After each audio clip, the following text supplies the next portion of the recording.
मैं नरेंद्र मोदी जी को कहना चाहता हूं, मोदी जी इस जन्म में तो आप हमको नहीं हरा सकते दिल्ली के अंदर आम आदमी पार्टी को।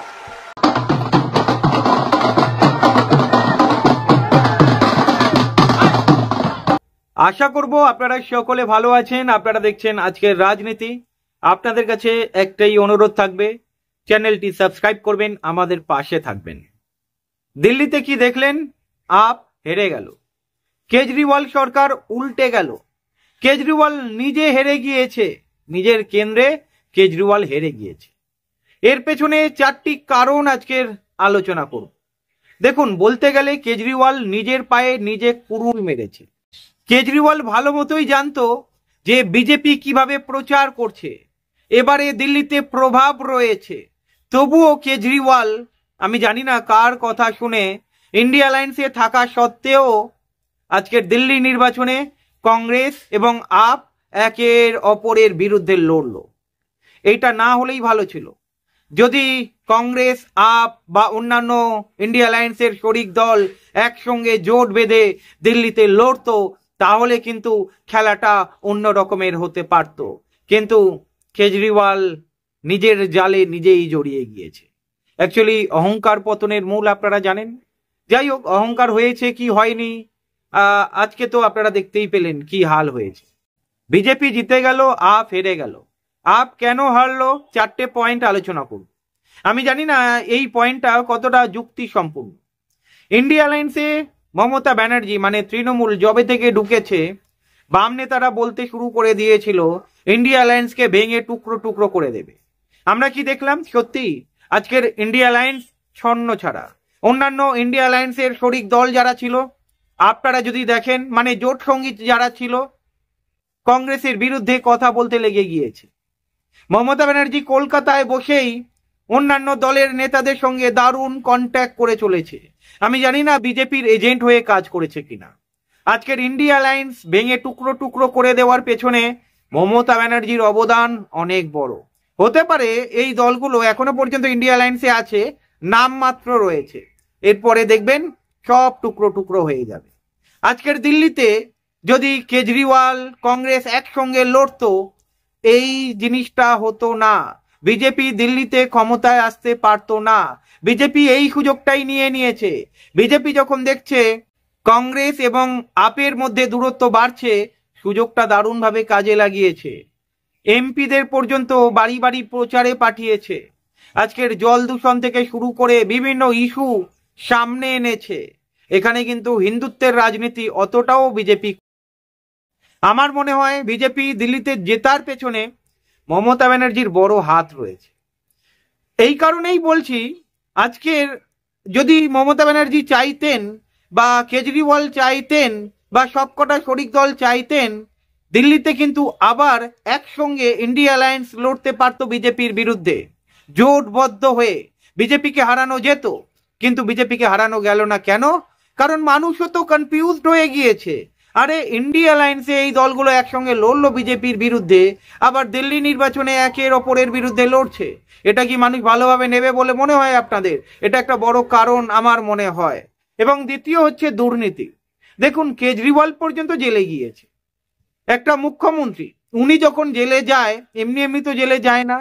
বিনা প্রমাণে কি সত্যি জেলে ঢোকানো সম্ভব কোনো মুখ্যমন্ত্রীকে? উনি যখন জেল খেটে এসেছেন, তার মানে কোর্টের কাছে এমন কোনো এভিডেন্স ছিল যার ফলেই ওনাকে জেলে থাকতে হয়েছে।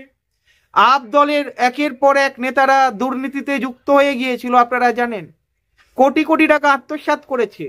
আরে আপের নেতা, ওনার নামটা কি? কেজরিওয়াল, মুখ্যমন্ত্রী। উনি শীষমহল বানিয়েছে। 6 কোটি টাকার উপরে পর্দা কিনেছে ওই শীষমহলকে ঢাকার জন্য। এইসব জিনিস মানুষ দেখছে না। বিজেপি জেতার পেছনে সব থেকে বড় কারণ হচ্ছে কংগ্রেস আপের মধ্যে যে সমঝোতাটা হয়নি, ইন্ডিয়া অ্যালায়েন্স থেকেও ইন্ডিয়া অ্যালায়েন্স বিচ্ছিন্ন আজকের, এটা একটা বড় কারণ।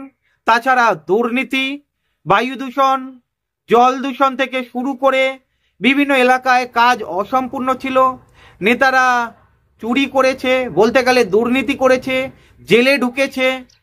এই সবই তো কারণ। এই কারণেই তো দিল্লির মানুষ কেজরিওয়ালকে হারিয়েছে। কেজরিওয়ালের মুখোশ খুলে গিয়েছে। কেজরিওয়াল নাকি দুর্নীতি মুক্ত করতে চেয়েছিল গোটা ভারতবর্ষকে, আজকের কেজরিওয়ালের দলই দুর্নীতিতে জড়িয়ে পড়েছে। তিনটে কারণ আমি আলোচনা করে ফেলেছি কেন আপ হেরে গিয়েছে। এক, মমতা ব্যানার্জি দায়ী কি? আমি এই কারণেই বলছি, ইন্ডিয়া অ্যালায়েন্স আজকের ভেঙে টুকরো টুকরো হয়ে যাওয়ার পথে। এটার পেছনে কি মমতা ব্যানার্জি রয়েছে? এটার পেছনে কি তৃণমূল রয়েছে? বিজেপির এজেন্ট হয়ে কি কাজ করছে? এই প্রশ্নগুলো রয়ে যাচ্ছে। মানে এমন তো নয় যে আরএসএস তৃণমূলকে কাজে লাগিয়ে ইন্ডিয়া অ্যালায়েন্সকে ভেঙে টুকরো টুকরো করে দিতে চাইছে। আজকের দিল্লিতে যদি আপ কংগ্রেস একসঙ্গে লড়তো, এই সমস্যাটা হতো না বোধ হয়। আজকের হয়তো আপ সরকার থাকতে পারত। আজকের আপ সরকার নেই, তার একটাই কারণ, আপ এবং কংগ্রেস আলাদা আলাদা লড়েছে, একের অপরের বিরুদ্ধে লড়েছে। আপনারা যদি দেখেন, অনেক বিধানসভা এমন রয়েছে যেখানে কংগ্রেস ভোট কেটে নিয়েছে। হয়তো আপেরা বলবে কংগ্রেস ভোট কেটেছে, আরে কংগ্রেস তো প্রার্থী দেবেই, ভোট কাটার কি রয়েছে এখানে? যদি আপ কংগ্রেস একসঙ্গে লড়তো তাহলে হয়তো এই পরাজয় আপকে দেখতে হতো না। হয়তো এখানে মমতা ব্যানার্জিকে সেইভাবেই কাজে লাগানো হয়েছে। আমি জানি না, এটা প্রেডিকশন। আপনারা কি বলেন অবশ্যই বলবেন। তৃতীয় কারণ, আমরা দিল্লিতে আপ কংগ্রেসকে আলাদা আলাদা লড়তে দেখলাম। অবশ্য এই দলগুলো ইন্ডিয়া অ্যালায়েন্সের সঙ্গে রয়েছে, ভাবতে হবে একবার।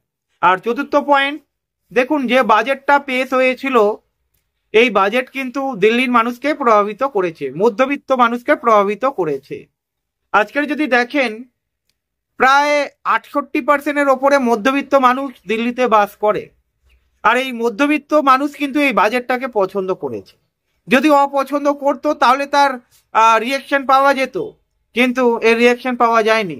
এখানে কিন্তু ভালো ফলই পেয়েছে। সুতরাং এই বাজেট কিন্তু বলতে গেলে একটা বোম্বাস্টের মতো কাজ করেছে। যাই হোক, দিল্লিতে আপ সরকার আর নেই। আপ সরকার যে হেরে গেল, আমি মনে করি আপ নিজের পায়ে নিজে কুড়ুল মেরেছে। ইন্ডিয়া অ্যালায়েন্সে থাকার পরেও কংগ্রেসের সঙ্গে একে অপরের বিরুদ্ধে লড়াই করলো কংগ্রেস এবং আপ, কংগ্রেসের সঙ্গে সমঝোতা করলো না। যদি ইন্ডিয়া অ্যালায়েন্সের সবকটা শরিক দল এই দিল্লিতেও একসঙ্গে লড়তো তাহলে খেলাটা অন্যরকম হতে পারতো। আর মমতা ব্যানার্জি, যেটা আপনাদেরকে বললাম, কলকাতায় বসে উনি ইন্ডিয়া অ্যালায়েন্সের অন্যান্য শরিক দলের সঙ্গে দারুণভাবে যুক্ত ছিলেন, সেটা আপনারাও। দিল্লিতে যেভাবে বিজেপি খেটেছে, বলতে গেলে হারানোর জন্যে, আপ সরকারকে হারানোর জন্যে, কেজরিওয়ালকে হারানোর জন্যে সর্বশক্তি দিয়ে বিজেপি কিন্তু লড়াই করেছিল। আজকে তার ফল বিজেপি পেয়েছে। এরপরে দেখার বিষয় যে বিজেপি যে প্রতিশ্রুতিগুলো মানুষকে দিয়েছে সেই প্রতিশ্রুতিগুলো বিজেপি রাখবে কিনা।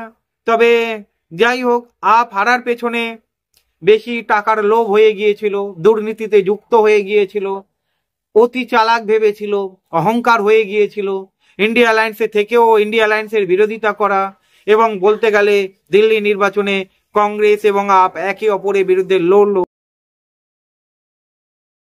অনেক ছোট ছোট কারণ আরো থাকতে পারে, তবে যেই কারণগুলো নিয়ে আলোচনা করলাম, আপনাদের কি মনে হয় কমেন্ট করে জানাবেন। ভালো থাকবেন।